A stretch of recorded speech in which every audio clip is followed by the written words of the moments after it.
The wedding crasher was her ex.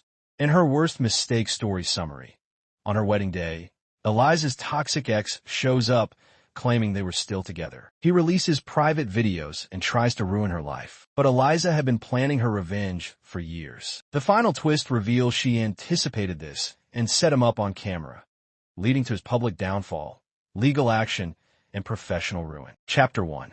The bells and the ghost. The bells were ringing. Eliza stood before the mirror, smoothing the delicate satin of her wedding dress. The soft hum of classical music and whispered congratulations floated in from the hallway of the manor. Her bridesmaids buzzed around her like honeybees, adjusting the veil, fixing her makeup, cooing over her ring. Today was supposed to be perfect. She smiled softly, tightly, not out of joy, but calculation. Then the doors burst open. Rain slashed across the marble floors like angry claws. Gasps sliced through the air. And standing there, soaked to the bone, face pale with obsession, was Damien, her ex, the man she had tried to forget, the man she had once loved, the man who had tried to destroy her. Eliza, he choked out, you can't marry him. Not when you still belong to me. Silence. Everyone turned to look at Eliza. Her expression didn't falter, not even for a second. Chapter 2.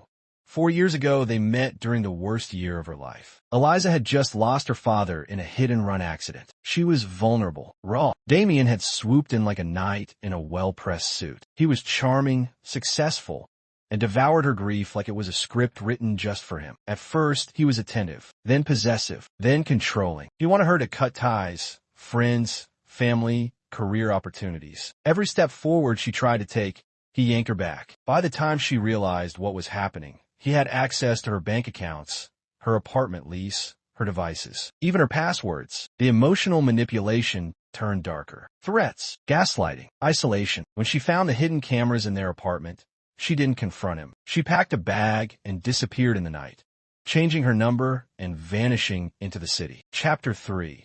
The reinvention. Eliza rebuilt herself from the ground up. New name on her social profiles. New job. Therapy. Hours of it. She stopped asking herself what she did wrong and started remembering who she was before him. And then she met Marcus. He was everything Damien wasn't.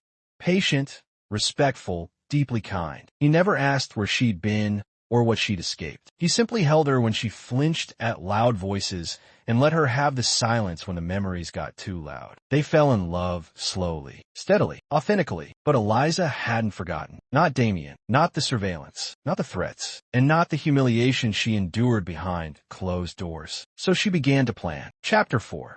The trap. By the time Marcus proposed, she knew what she had to do. She reopened an old email, an alias Damien didn't know she still had. She made contact, pretending vulnerability, regret, temptation, just enough to stir the old obsession. He responded, of course, within hours. Over the next year, she sent Damien carefully crafted messages, never enough to meet in person, but enough to suggest she was unhappy with Marcus, that maybe, just maybe, she still loved Damien. Every email was archived, every message backed up, every IP traced. Behind the scenes, Eliza contacted an attorney. She partnered with a cybersecurity firm. She installed hidden cameras and audio devices in her home, her dress shop, her phone. All of it legal, all of it documented, because she knew what Damien would do, and she needed the world to see it. Chapter 5. The crash. Damien stepped forward, dripping rain and audacity. You told me you weren't happy, he said loudly. You sent me messages. You said you were scared, that you still loved me. Whispers erupted in the pews. Marcus stiffened at the altar. Eliza remained calm. Damien pulled out his phone. Phoenix, I'll show them. He tapped. The screen lit up. He projected a video on the screen he brought. It was a private recording.